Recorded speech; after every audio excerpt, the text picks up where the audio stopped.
الشمس والقمر بحسبان والنجم والشجر يسجدان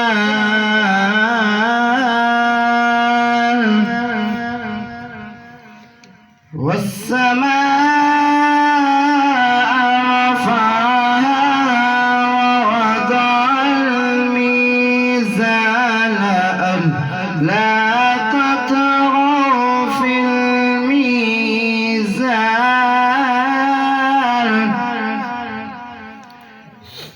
وأقيموا الوزن بالقسط ولا تخسروا الميزان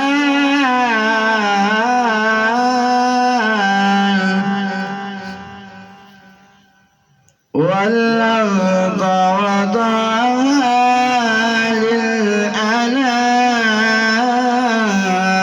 للأنام فيها فاكهة والنخل ذات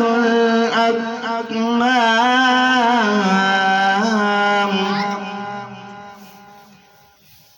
والأرض وضعها للأنام فيها فاكهة والنخل ذات الأكمام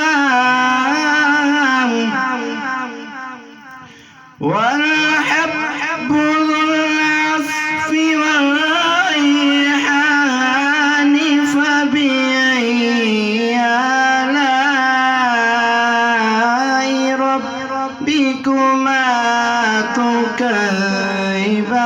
تكذبان سبحان الله. خلق الإنسان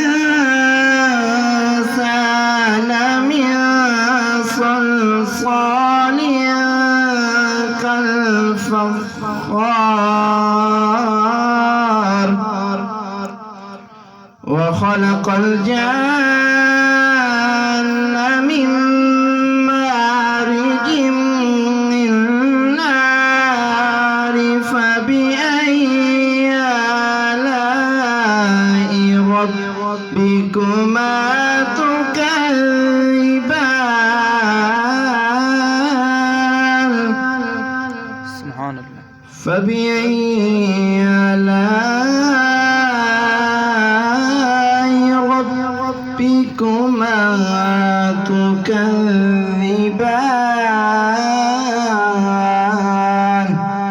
صدق الله العظيم.